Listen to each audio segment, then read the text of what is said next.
மாண்புமிகு பேரவைத் தலைவர் அவர்களே, மூத்த உறுப்பினர் நீர்வளத்துறை அமைச்சருடைய உரையுடைய ஒரு குறிப்பை இங்கு பதிவு செய்தார்.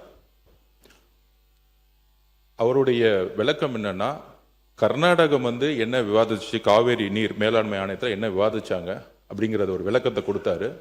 அந்த விளக்கத்தை தான் பதிவு பண்ணாரு. கடந்த 10 ஆண்டுகள் இல்லாத அளவுக்கு மழை இந்த வருடம் குறைவுன்னு எல்லோருக்கும் தெரியும். அதிலையும் நாம் போராடி, காவிரி நீர் மேலாண்மை ஆணையத்திடம் போராடி, நீர்வளத்துறையுடைய அதிகாரிகளும் சரி, நம்மளுடைய சட்டத்துறை வல்லுநர்களும் சரி போராடி தான் 3500 கனஅடி நீரை பெற்றோம் என்கிறதை நாங்கள் பதிவு செய்கிறோம். எப்பொழுதும் நம்மளுடைய உரிமையை நாம் எப்பொழுதும் விட்டுக் கொடுக்க மாட்டோம் என்கிற பதிவு செய்கிறோம். முடிக்கும் போது மூத்த உறுப்பினர் சொன்னாரு, அம்மாவுடைய ஆட்சி வரும்னு சொன்னாரு.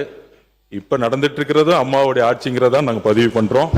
எங்களுடைய தலைவர், புரட்சி தலைவர் எம்ஜிஆருடைய வழியிலையும் அம்மாவுடைய தைரியமான முடிவிலையும் எப்பொழுதும் ஒரு நல்ல நிர்வாகத்தை கொடுப்பாரு பதிவு பண்றோம்.